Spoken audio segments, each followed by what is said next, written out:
Good morning, everyone. It's Tracy from Red Wind Studio here in St. Jacobs. I decided to do another little painting tip for you guys.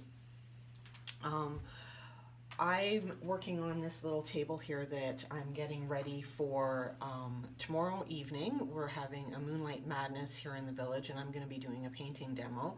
And I've run into some problems with this little table, little vintage table. The legs are solid wood, and the top is like arborite from the 60s and 70s. The legs hardly have any finish on them, and I want to paint them white. And sometimes, not always, you run into problems with the tannins. I'm not exactly sure what tannins are, but they're in the wood, and sometimes they bleed out through the paint and cause problems and staining, and we don't like that as furniture painters. So there's a few ways that we can deal with that, and I'm going to take the camera down here.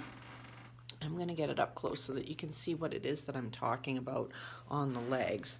So let me flip this around and bring this over here, and hopefully, there we go, you can see the staining here coming through.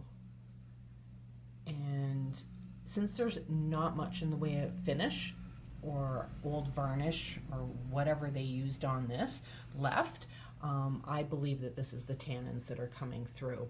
And it doesn't matter how many coats of paint I put on here, they're going to continue to bleed through. So what I need to do is actually seal them. I'm going to flip this back around. There we go. And I'm going to show you what I use and how I go about doing this.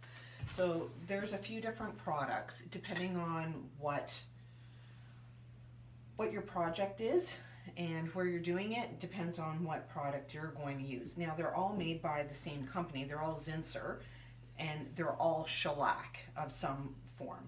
Now this is quick and easy, the spray, but it stinks and it's messy, so probably not a good option if you're doing it indoors, unless of course you have a well-ventilated workshop down in the basement or something.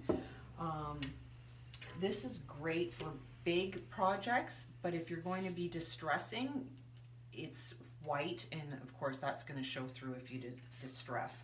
And it's shellac based as well, and it's a primer, which is great. But for this, for just the sake of covering these legs up and sealing them, and I'm going to do the same on this part here, I'm going to use, can you see that? It's just a little can that I have on hand of shellac, and it's stinky as well, but I don't always like using it in the studio, but it's early. It's not a great day here. It's been pouring rain, and I'm not open yet, and I don't expect people to be pounding down my door at 10 o'clock. So I'm sure by the time I have customers come in, the smell from this will have dissipated. So let's see.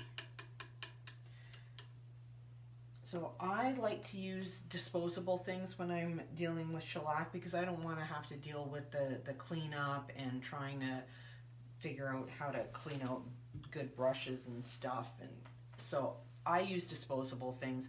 I usually have cheapo brushes from the dollar store and stuff, but I've run out. So I'm going to use one of my little foam brushes, so I can just toss it afterwards. Now shellac is super runny, as you can see here. So you have to be really careful that you don't wind up with runs all over the place.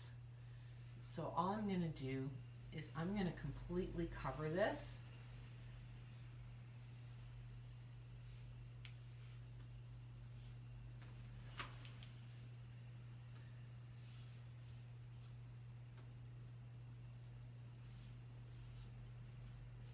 Be thankful that you can't smell this stuff because it's pretty stinky.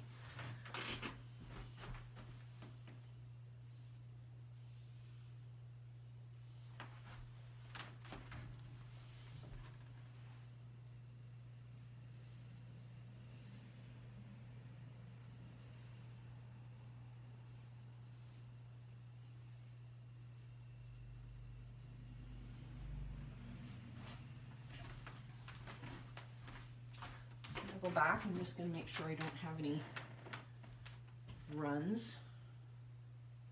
I didn't miss any spots. There we go.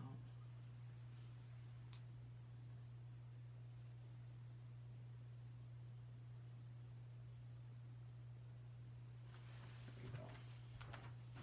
I'm going to set that down. So I'm just going to do that to all the wooden legs and then these parts as well. In an hour, I can, it'll be dry enough that I can finish painting well, I'm just going to paint half of it so that it's ready for waxing to show that tomorrow, and then leave the other side undone, and then I'll be able to do my demo of painting tomorrow with the unfinished side. So, yeah, shellac is the best thing to use once you find that you're having issues.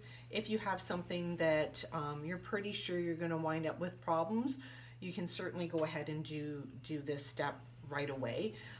Typically reds are really bad, so anything that's been stained with red or red wood is going to bleed. Sometimes oak. The tannins in oak will come through if you're doing your kitchen cabinets in a light color.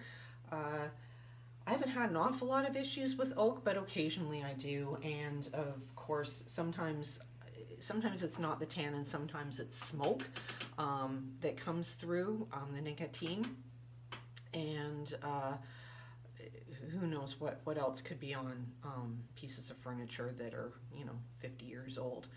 Anyways, that's what I like to use. It's the best thing, honestly, to block tannins and other nasty things coming through your paint.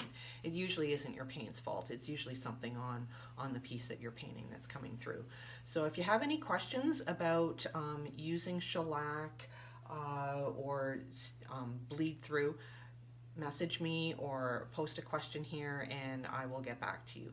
So for those of you that are local and are enjoying this lovely wet weather, stay dry, have a great day, and we'll chat again soon. And hopefully we'll see you tomorrow night here at the studio for Moonlight Madness in the Village.